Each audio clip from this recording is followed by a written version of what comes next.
பதிவு ரொம்ப முக்கியமான ஒரு பதிவு. இந்த அப்டேட் பத்தி தான் நிறைய டாக்டர்ஸ் வந்து ரொம்ப நாளா கேட்டுக்கிட்டே இருந்தாங்க. இப்போ அஃபிஷியலா வந்து நமக்கு அனௌன்ஸ்மெண்ட் கொடுத்துட்டாங்க. ஸோ இந்த அனௌன்ஸ்மெண்ட் பத்தி டீட்டெயிலா பார்க்க போறோம். நீங்க பாக்குறது நீட் பிஜி தமிழ். நான் உங்கள் கார்த்திக்.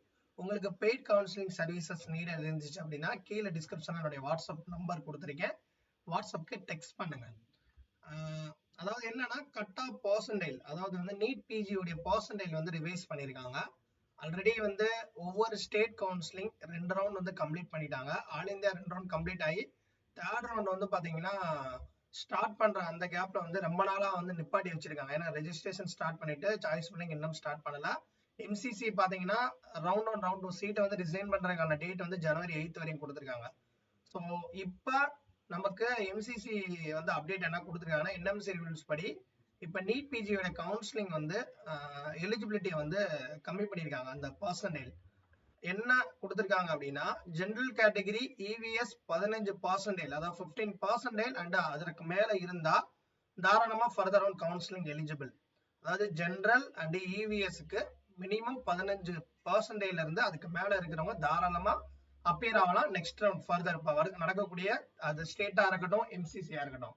அதே மாதிரி நீங்க எஸ்சி எஸ்டி ஓபிசி பிடபிள்யூடி கேட்டகரியா இருந்தா மினிமம் 10% இருந்து அபோ அதுக்கு மேல இருந்தா தாராளமா பார்ட்டிசிபேட் பண்ணலாம் அப்படின்னு சொல்லியிருக்காங்க. ஓகேவா? ஏற்கனவே வந்து எவ்வளவு பர்சன்டேஜ் இருந்துச்சுன்னு உங்களுக்கு தெரியும். ஸோ முன்னாடி நமக்கு ஜெனரல் கேட்டகரிக்கு வந்து 15% முன்னாடி இருந்துச்சு. இதுதான் ரிசல்ட் வரும்போது. அதே இது ஜெனரல் பிடபிள்யூடிக்கு 45%, எஸ்சி எஸ்டிக்கு வந்து ஓபிசி இன்க்ளூடிங் வந்து 40% சொல்லியிருந்தாங்க. பட் இப்ப வந்து ரிவைஸ் பண்ணதுல ஜெனரலுக்கு 15 இருந்தாலே எலிஜிபிள். 15 மினிமம், அதுக்கு மேல மத்த கேட்டகரி எல்லாத்துக்கும் மினிமம் 10 இருந்தாலே போதும். 10% அதுக்கு மேல இருந்தா தாராளமா அப்பியர் ஆகலாம்.